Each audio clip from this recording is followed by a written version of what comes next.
Olá pessoal, tudo bem? Estamos de volta aqui, eu estou de volta. Na semana passada estive ausente, né, doutor Adrian, da gravação do programa, mas nós já estamos aqui, eu e o doutor Adrian. Comigo ele, inoxidável, Ivo Moraes, professor e advogado criminalista, que também atua no Tribunal do Júri. E hoje, né, doutor Adrian, nós temos aqui, não infelizmente, mas felizmente também, a ausência do nosso causídico criminalista, respeitado aqui no estado do Amazonas, que é o doutor Fabiano Negreiros, que está neste momento lá na estrada, no quilômetro 8, né? Isso. Na estrada, onde nós temos aqui as nossas casas de detenções, onde ele está lá dando assistência a alguns clientes nossos lá na cadeia pública. Mas estamos aqui. E hoje o tema é importante, é muito importante, né? Nós vamos falar um pouquinho sobre audiência de custódia. Agora, é evidente, longe de nós, né, de querer aqui ensinar ou não, a nossa linguagem aqui é uma linguagem informativa. É uma troca de experiência. É uma troca de experiência e que vai servir principalmente para o estudante de direito, né, que pretende no futuro atuar na área criminal e principalmente no jovem advogado criminalista. Isso, doutor. Aqui eu gostaria de mandar um abraço aí pro Fabiano Negreiros, que Deus te abençoe, que ele possa estar conduzindo aí a sua caminhada dentro das penitenciárias. Então, doutor, começando sobre o tema, o assunto principal, audiência de custódia. É um tema um pouco controverso ainda, por quê? Porque é muito jovem, né, no nosso ordenamento jurídico. 2015 para cá, né? Na verdade, doutor, 2015 saiu a resolução, porém 90 dias depois que entrou em vigor, né, no caso então ela já em que pese, já em 2014, o Tribunal de Justiça do Estado de São Paulo, tem aí as informações, já ter, né, produzido uma resolução no sentido de que as audiências de custódia já pudessem ocorrer lá naquele estádio desde 2014. Certo. Doutor, vamos falar um pouco da parte histórica, né, da audiência de custódia, né? O Brasil, ele é signatário de certos tratados, né? Adrian, o que é signatário? Signatário quer dizer que o Brasil fez acordos, que o Brasil assinou, que o Brasil se comprometeu, né? Um desses acordos, aliás, alguns desses acordos é o Pacto de São José da Costa Rica, né? Que está dentro da Convenção Americana dos Direitos Humanos, assim como também os direitos civis e políticos de Nova York, né? Todos eles têm na sua letra de lei, ali na tinta preta do papel branco, né, questões que levam sobre a audiência de custódia, né? O Pacto de São José da Costa Rica, doutor, no artigo 7º, item 5, se salvo engano, diz que toda pessoa presa, detida ou retida, sem demora, ela tem que ser levada à presença de um juiz ou alguém que possa substituí-lo. Mas eu gostaria, doutor, antes de passar a palavra para o senhor, de dizer às pessoas que nos acompanham que essa palavra sem demora, ela é muito importante, porque dentro dos pactos ela fica um pouco vaga. Sem demora pode ser ontem, sem demora pode ser daqui a 1 hora, 20 minutos, né? E quando o CNJ baixa a resolução 213, ele estabelece ele regulamenta um período, e diz um período de 24 horas. Né? Então, a partir daí, a partir de toda essa situação, o cidadão foi preso no flagrante delito, é levado com um prazo de 24 horas à audiência de custódia. Muito bem. Esse procedimento, pessoal, está disciplinado, na verdade, no artigo 13 da resolução 213, no artigo 13 da resolução 213 do Conselho Nacional de Justiça. Ademais, o artigo 13 informa o seguinte, que todos os mandados de prisão deverão conter, atenção pessoal, olha o que diz o artigo 13 da resolução 213 do CNJ. Todos os mandados de prisão deverão conter expressamente, ou seja, deverá estar escrito, expressamente é escrito, a determinação para que, no momento de seu cumprimento, a pessoa presa seja imediatamente apresentada à autoridade judicial. E aí há uma controvérsia. Eu já tive uma experiência de um cliente meu, que eu questionei na própria audiência o motivo pelo qual, ao invés das 24 horas que determina a resolução 203 do CNJ, ele foi apresentado 48 horas depois. Não há nenhuma controvérsia com relação, há muita, aliás, muito pelo contrário, há muita controvérsia com relação a isso. Eu questionei o juiz da custódia, na hora da audiência, ele disse: olha, doutor, o problema é que o crime é complexo, e nesse caso há essa praxe, essa brecha. Eu compreendi, aceitei, porque ao final a audiência foi favorável ao meu cliente. Certo, é porque até cabe relaxamento da prisão, né, doutor? Sim. Uma vez nesse caso, que a lei ela passa a ser uma prisão ilegal depois de 24 horas. Após 24 horas, eu já tive uma situação também em audiência de custódia, em sede de audiência de custódia, que meus clientes foram apresentados, após as 24 horas, se salvo engano, com 72 horas, né? E aí naquele momento nós pedimos, né, o relaxamento da prisão, uma vez que ela se encontrava ilegal, deixando claro a você que não é só a questão do prazo das 24 horas, tá? A ilegalidade da prisão, o advogado, ele tem que ficar atento que a ilegalidade da prisão, ela está ali dentro do ADPF, dentro do auto de prisão em flagrante, né, numa falta de comunicação à família. Muito se bem. o preso tem advogado e o delegado deixou de comunicar o advogado, porque entendam bem, a questão, o procedimento de se informar o advogado que o cliente está preso, não é do cliente, é a autoridade policial, sabendo que tem advogado ali naquele caso não porque está começando, mas que o preso tem advogado, fazer aquele comunicado. Então, como tantas e outras vezes que não forem apresentadas nas 24 horas, que não tiver a comunicação à família, comunicação ao advogado. E tem uma outra situação, doutor, que é muito interessante, que o advogado também tem que ficar ligado nessa questão.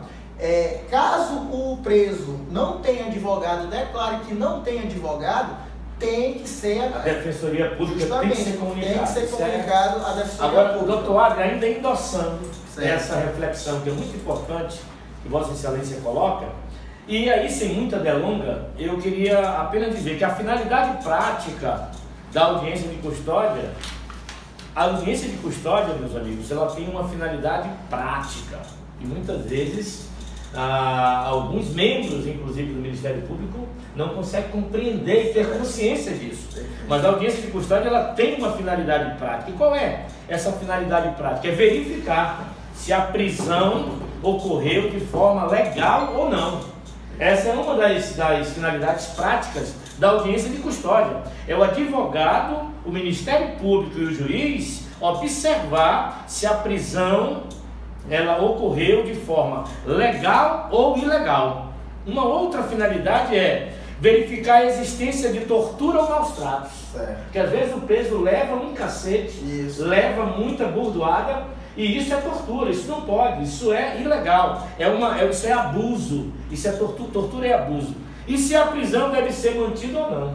Essa é a finalidade prática, ou seja, verificar se a prisão é legal ou ilegal, verificar a existência de tortura ou maus tratos e verificar se a prisão deve ou não ser mantida. Essa é a finalidade prática, companheiros e companheiras, da audiência de custódia. É ou não é, doutor? Perfeito. Pegando o gancho, doutor, que o senhor acabou de nos relatar, de um tempo para cá, principalmente depois, né, lógico, que foi implementada a audiência de custódia aqui no ordenamento brasileiro, teve uma certa diminuição dos casos com relação à tortura, porque imagine, o policial militar fazia a prisão, não estou dizendo que são todos, um abraço à magnífica corporação da Polícia Militar, os bons policiais militares, né? E faziam a prisão, alguns, né?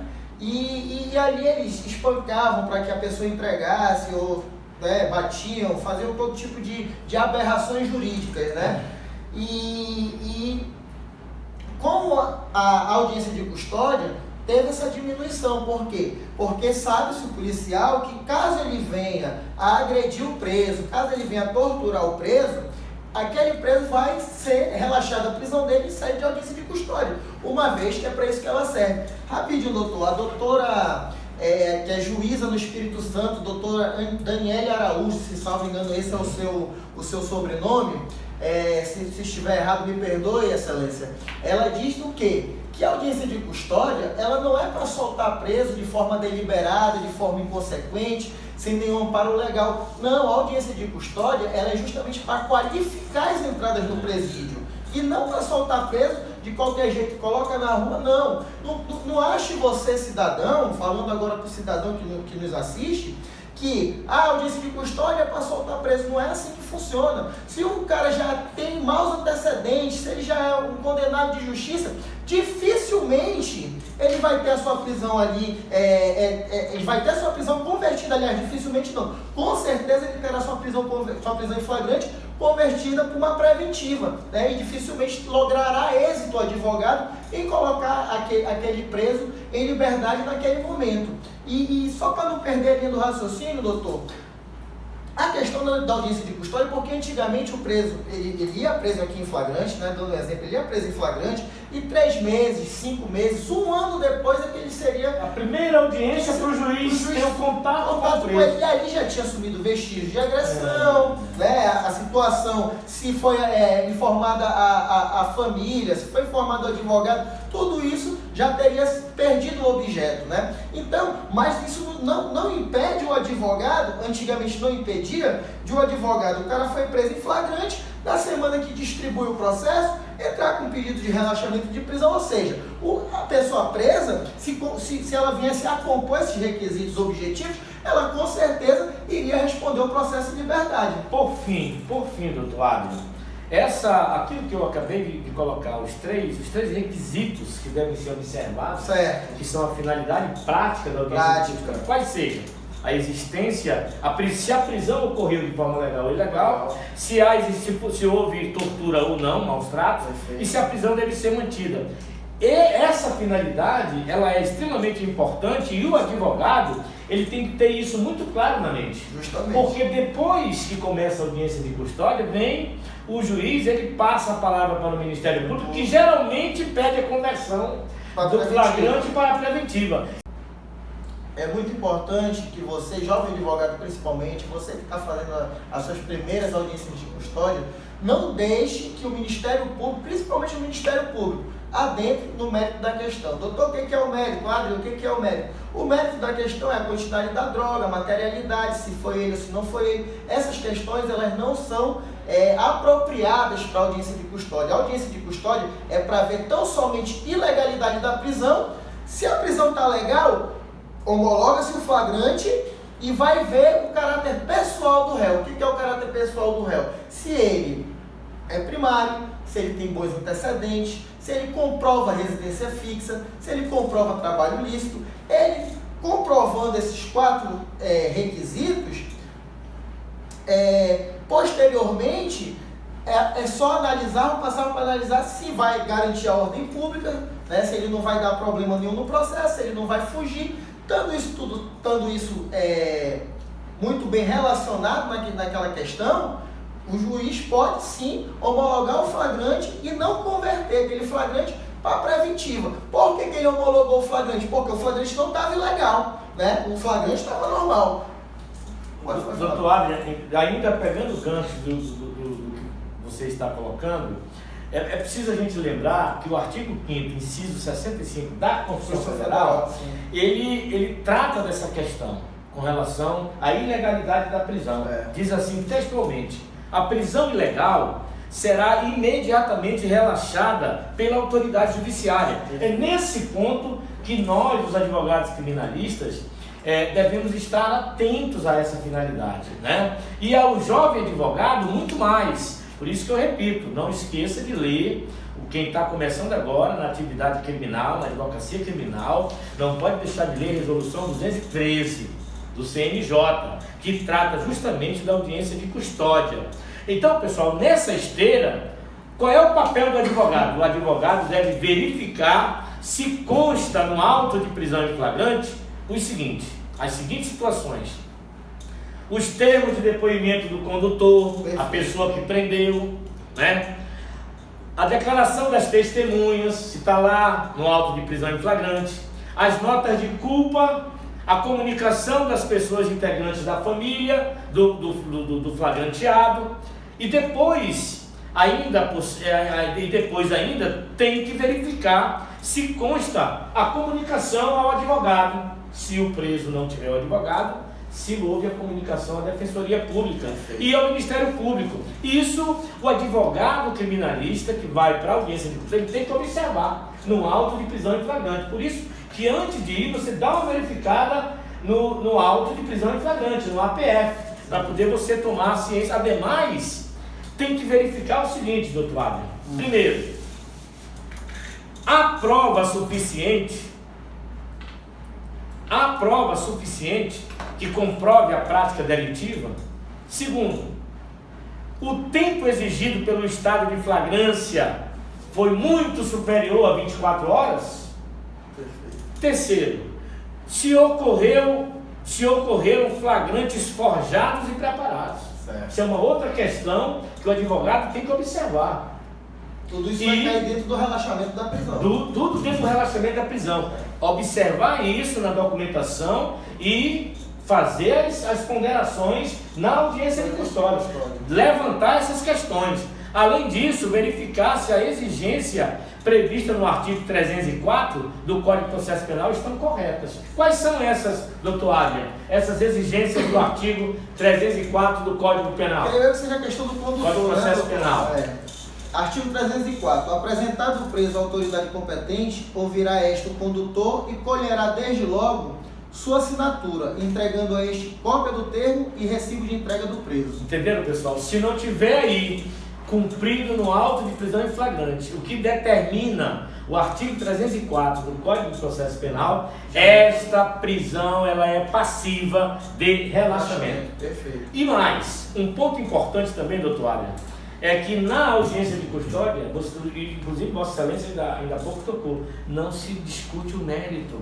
Certo. Porque tem promotor de justiça que quer entrar no mérito. Sempre entra. Não se discute mérito. O mérito é para o juiz que vai produzir as provas, que vai instruir o processo.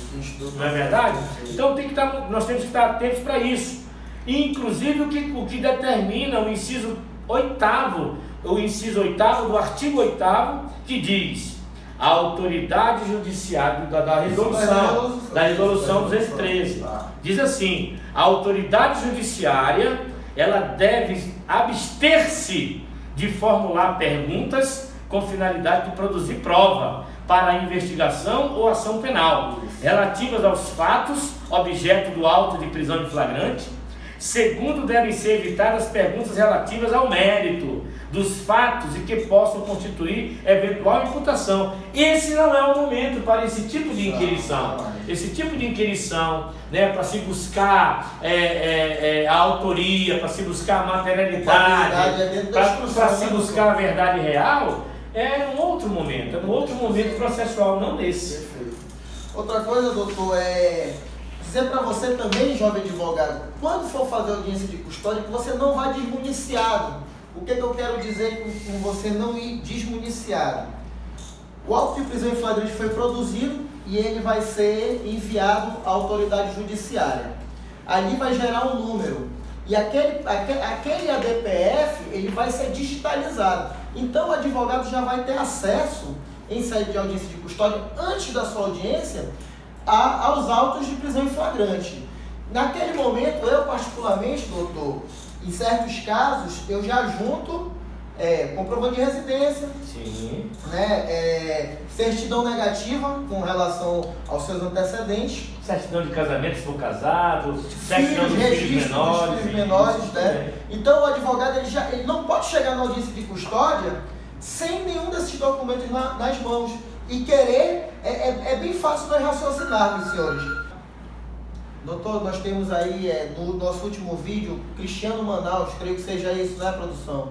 Ele fala para nós tratarmos sobre a questão da audiência de custódia e que foi o tema que hoje nós debatemos hoje, né? Que inclusive, Cristiano, nós já agradecemos, né, pela sua participação, né? É isso mesmo, você faça como Cristiano, se você tem alguma dúvida, se você tem alguma crítica, se você tem algo a acrescentar, uma sugestão de tema, você pode vir, né, até a gente, tem no link aí, vai ter o nosso e-mail, tem o nosso Instagram, tá? Então você siga, você brinque com a gente, isso aqui é bem informal, né? Ninguém está aqui para dizer que esse é o certo, não, é da forma, nós estamos passando experiências das quais nós já vivemos, eu muito poucas, tenho certeza que o doutor muito mais do que as minhas, mas nós estamos tentando levar até você essas experiências, né, doutor? Então, Cristiano, espero ter ajudado um pouco, né, na sua dúvida. Se você tiver algo a contribuir, ou algo doutores, eu acho que isso ou que aquilo, ou isso não está certo, pode ficar à vontade, tá? Nós estamos aqui para trocar essas informações mesmo. Aos demais colegas que nos assistem, meu muito obrigado pelo carinho. E até o próximo vídeo. Debate de criminalistas. A luta continua.